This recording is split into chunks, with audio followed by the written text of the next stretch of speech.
Vice President Biden said, excuse me, quote, he hadn't spoken to his son Hunter Biden about his overseas business, end quote. That account was contradicted by Hunter Biden, who told the New Yorker that he told his father about Burisma and, quote, Dad said, I hope you know what you're doing, and I said, I do. Why do Joe and Hunter Biden's stories conflict? Did the House ask either one that question? The White House counsel goes first.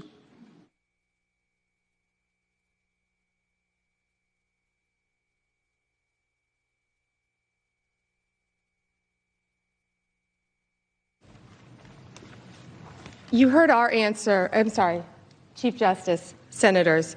Senators, you heard our answer regarding that yesterday, but it is very interesting that he said he never spoke to his son about overseas dealings. His son said different things. Joe Biden was the point man for Ukraine, investigating, at the time, Ukrainians were a corrupt company, Burisma, and Zlochevsky, its owner, an oligarch who, by all media accounts we've discussed, was extremely corrupt. Hunter Biden is paid $83,000 a month to sit on that board with no experience in energy, no experience in the Ukraine, doesn't speak the language, and we clearly know that he had a very fancy job description, and he did none of those things. He attended 1 or 2 board meetings, one in Monaco, and then he went on a fishing trip with Joe Biden's family in Norway. The entire time, Joe Biden knows that this oligarch is corrupt. Everyone knows that. There are news reports everywhere. No one will dispute that. In fact, it raised eyebrows worldwide.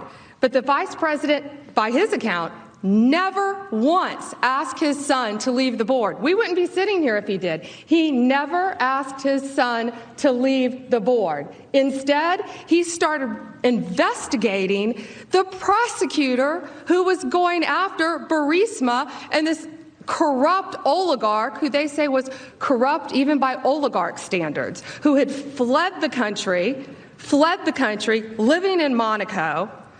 He does not ask him to leave the board. He does the opposite. In 2015, what does he do? We know by reports he has close contact with President Poroshenko. He travels to Ukraine twice. He links it to the fire. He links the aid to the firing. Same thing in 2016 at a White House meeting. Links the aid to the firing of the prosecutor. Calls him 4 times in the 8 days up to leading to the prosecutor. The prosecutor investigating Hunter Biden, yet he never says that. All cases closed. Days before Biden leaves office, he jokes to Poroshenko that he may have to call him every couple weeks to check in. Hunter Biden stays on that board for 3 years. 3 years.